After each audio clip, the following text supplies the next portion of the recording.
Hello' guys, সকলোকে নমস্কাৰ জনাই মোৰ চেনেলৰ আন এটা ভিডিঅ'লৈকে স্বাগতম জনাইছোঁ। আশা কৰিছোঁ সকলো ভালে কুশলে আছে। আৰু আমাৰ বৰ্তমান সিমান ঠিক নহয় দেই, আৰু আপোনালোকক কথা কেইটামান কওঁ বুলিহে ভিডিঅ'টো ষ্টাৰ্ট কৰি থৈছোঁ আৰু এতিয়া মানে আৰম্ভ কৰিছোঁ। তো শেষলৈকে চাব আৰু ভাল লাগিলে শেষত like, comment, share and subscribe কৰি দিব। আৰু মানে যোৱা বৃহস্পতিবাৰে মানে বেটাৰ ভাগৰ কাহ জ্বৰে হৈ আছিলে দেই, কেইবাদিনো হ'ল। যিহেতু মানে আগৰ ভিডিঅ'টো কৈছিলোঁ ন, তো মই তেনেকৈ পথাৰলৈ যাওঁগৈ আৰু অকণমান সময়, আৰু বেটাৰ পূৰা জ্বৰ কাহ, মানে কাহটো বেছি হৈ গ'ল আৰু কফ জমা হৈ গ'ল।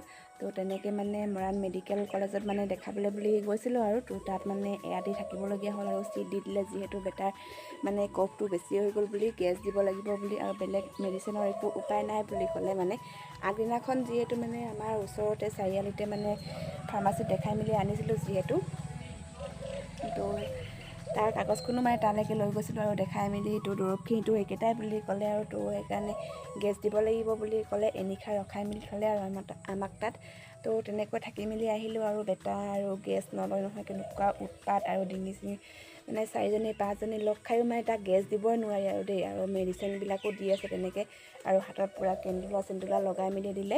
তো তাকেহে, আৰু এতিয়া জ্বৰটো কমিলে বাৰু, জ্বৰো কমিলে, কাহটো অকণমান আছে আৰু তো দৰৱ দিছে, দৰৱখিনি খুৱাব লাগিব, খোৱালেহে ভাল হ'ব ন। আৰু মানে কি ক'ম, কোৰ্চটো সম্পূৰ্ণকৈ ভাল নহয়, সেইকাৰণেহে মানে আকৌ মানে বেমাৰটোৱে মানে লগালগ পাই যায়। আৰু আগতে মানে তেনেকৈ ইমান বেছি কাহ হ'ব নাপায় দেই, লগে লগে ভাল হৈ যায়। আৰু মানে আগতে মানে লগালগ লৈ যোৱা হয় যে, এইবাৰ মানে তেনেকৈ জ্বৰটো ভাল হ'ব বুলি থাকিলে আৰু সেইকাৰণে মানে দেখুৱাগৈ নহ'ল আৰু তেনেকৈ থাকিলে তেওঁতো বেছি হৈ গ'লগৈ। তো তাত মানে থাকিবলগীয়া হ'ল আৰু পূৰা এৰাতি। তো মই নিজকে বেমাৰীজনী লাগি গৈছেগৈ আৰু টোপনি ক্ষতিও হয় ন তাত, সেইকাৰণেহে। আৰু এইফালে ঘৰতো প্ৰব্লেম হৈ গৈছে, মানে ঘৰত আমাৰ আইতাজনীও ঢুকালে। তাৰ যোনদিনাখন মানে আইতা ঢুকাইছে সেইদিনাখন ঘৰলৈ গ'লোঁ, ঘৰত গৈ মেলি থাকি আহিলোঁ এৰাতি, থাকি মেলি পিছদিনাখন গুচি আহিলোঁ। তাৰপিছত সেইদিনাখনে ফাৰ্মাচীত দেখাই মেলি আহিলোঁগৈ, আমাৰ ওচৰতে মানে চাৰিআলিত। তাৰ পিছদিনাখন আকৌ তাক মানে লৈ গ'লোঁ আৰু মেডিকেললৈ, মানে মৰাণলৈ।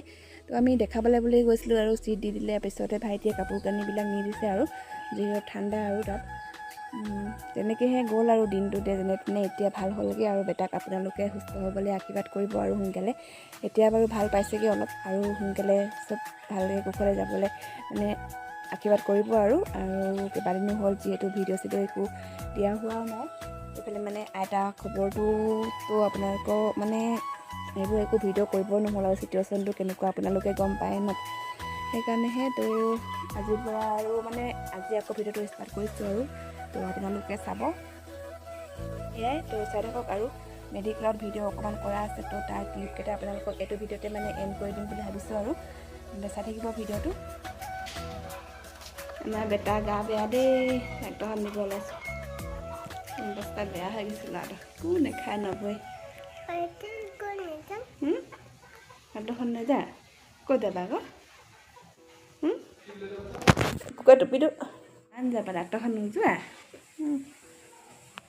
ডাক্তৰখন নাযায়, মান যাব কুকুৰ ন, দৰৱ খাব লাগিব, নাযাম ন। আৰু এইফালে আমাৰ বেটাক চাওকচোন, মানে বহুত বেছি দুৰ্বল, মানে লেবেজান হৈ গৈছে আৰু দেই। মানে সদায় ক'ৰবালৈ গ'লে মানে বেটাই আগতীয়াকৈ দৌৰ মাৰি মানে বাইকত উঠেগৈ আৰু মানে দেউতাকৰ লগত দেখেই ন আপোনালোকে। আজি দেখিছে নহয়, পূৰা দাঙি মেলিহে ল'বলগীয়া হৈছে আৰু তাক। আৰু আমি মানে নাৰ্ছিং হোমত দেখাবলৈ বুলিহে আহিছিলোঁ দেই বেটাক, মানে যিহেতু জ্বৰ কাহ হৈ আছে ন, ইমান বেছি কাহটো মানে কফ জমা হৈ গ'ল বুলি আমি গমো পোৱা নাছিলোঁ। সেইকাৰণে দেখাই মেলি যাম আৰু কিমানটো সময় লাগিবনো বুলি তেনেকৈ আহিছিলোঁ। আৰু এইফালে বেটাক এনেকৈ চিট দি দিলে, আৰু চিট দি দিওঁ বুলি কোৱাৰ লগে লগে একদম মন চন বেয়াই হৈ আহিলে আৰু দেই। ইমান বেছি হৈ গ'ল নে নিচিনাহে লাগি গৈছে আৰু বেটা। তো যি কি নহওক, আৰু আপোনালোকেও আশীৰ্বাদ কৰিব বেটা সোনকালে যাতে সুস্থ হৈ আহে আৰু ঘৰলৈ। এইফালে আৰু যিহেতু আমি কেবিন লোৱা নাই, মানে জেনেৰেল ৰুমতে আছিলোঁ আৰু চিটখন লৈছোঁ আৰু তো নাৰ্ছিং হোমত, সেয়াই। আৰু বেটাই এইফালে হাতত দেখিছে নহয়, পূৰা চেন্দুলা লগাই মেলি মানে বেজী দি আছে, আৰু পূৰা গেছো দি আছে। একদম গেছ দিবৰ টাইমত ইমান বেছি আমনি লগাই, মানে 4জনী 5জনী ধৰিও মানে তাক ৰখাব নোৱাৰে, আৰু ইমান জোৰ দি মানে কান্দিছে নহয়। এয়া দেখিছে নহয়, বেটা ধুনীয়াকৈ শুই আছে। আৰু এতিয়া ৰাতি 12টামান বজাত আৰু মই অকণমান ভিডিঅ' কৰি মেলি থৈছিলোঁ আৰু বেটাক আৰু এইফালে মানুহবিলাকে হৈ আছে আৰু তেনেকৈ আৰু এয়া পিছদিনাখন ৰাতিপুৱা আৰু বেটা ইমানটো সুস্থ হ'লগৈ আৰু দেখি মনটো ভাল লাগিছে মানে আগতকৈ যে সুস্থ হ'ল আৰু নিজে বহি মেলি যে খাইছে আৰু মানে 3 দিনমান হ'ল একো খোৱাই নাছিলে দেই আজিহে আৰু পানীখিনি খাই আছে বাৰু তো এয়া ৰুটি মানে এখেতে আনি মেলি দিলে আৰু চাহ খাওঁ বুলি লৈছিলোঁ আমি তো বেটাকো এখন দি দিছোঁ ধুনীয়াকৈ খাই আছে এয়া দেখিছে নহয় মানে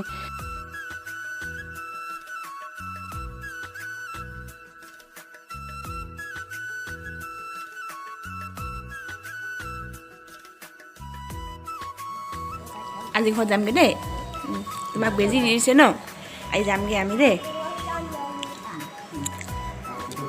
কি খাইছানো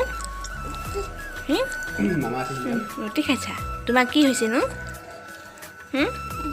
জ্বৰ হৈছে অঁ তোমালোকে বেজি দি দিয়ে ন তো এতিয়া আৰু বেটাৰ লগতে এনেকৈ অকণমান ধেমালি ধুমুলা কৰি মেলি আছোঁ আৰু এখেতৰ মনটো ফূৰ্তি হৈ গ'ল আজি মানে বেটা সুস্থ হোৱা দেখি মানে আগতে আৰু একদম মতা মানুহ একদম দুৰ্বল মানে কি কয় মই চকুটুকু ৰঙা জলজলীয়া হৈ গৈছে আৰু দেউতাকো তো তাকেহে আৰু এফালে বেটা ভাল হ'লগৈ আমাৰ তো আমি এতিয়া ডক্তৰ অহালৈকে মানে ৰখিব লাগিব আৰু হাতখন দেখাই দে তোমাৰ মোৰ হাতখনৰ এয়া কৰি দিলে কেতিয়া ন ভাল হৈ গ'ল কেতিয়া এতিয়া ভাল হৈ গ'ল কেতিয়াবা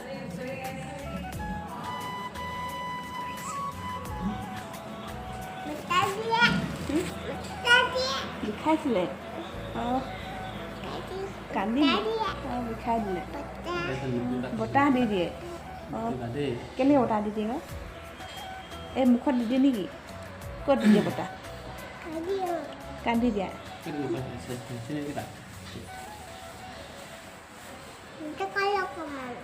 তুই অকণমান কৈ দিয়া কিনো কাৰণে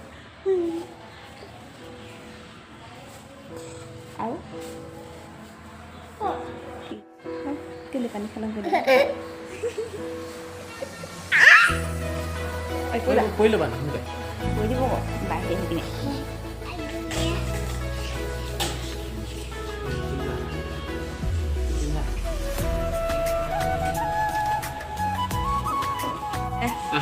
খোজকাঢ়ি যাওঁ খোজকাঢ়ি চালিবা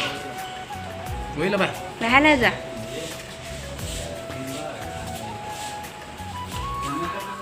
আৰু মানে বেটাই এইফালে আহি মেলি মানে খিৰিকীৰ ওপৰৰ পৰা মানে গাড়ী চাই থাকোঁ বুলি কয় আৰু এইফালে দেখি থাকে যিহেতু ধুনীয়াকৈ আৰু মানে এতিয়ালৈকে ডক্তৰ অহা নাই মানে বেবী ডক্তৰ আমি মানে যাক দেখাইছিলোঁ আৰু তেখেত মানে এতিয়ালৈকে অহা নাই মানে আহিলেহে আমাৰ ছুটিটো হ'ব আৰু তো এইফালে আমি বেটা আৰু মই মানে অকণমান এনেই শুই আছোঁ আৰু মানে মোৰো যিহেতু টোপনি ক্ষতি বেটাৰ টোপনি ক্ষতি এখেতো টোপনি ক্ষতি হৈ গ'ল নতো সেইকাৰণেহে আমি অকণমান এনেই বাগৰি আছোঁ আৰু এতিয়া মানে ডক্তৰ অহালৈকে আৰু আহি মেলিতো অকণমান কিবা কিবি লেখা মেলা কৰিব লাগিব ন আৰু এইফালে এতিয়া ছুটি হৈ গ'ল আমাৰ আমিতো গৈ থাকোঁ তেন্তে দেই এতিয়া আৰু এইফালে এখেতে কাপোৰ কানি লৈ মেলি পূৰা গৈ আছে আৰু দেই আগে আগে আৰু আমি এইফালে পিছফালে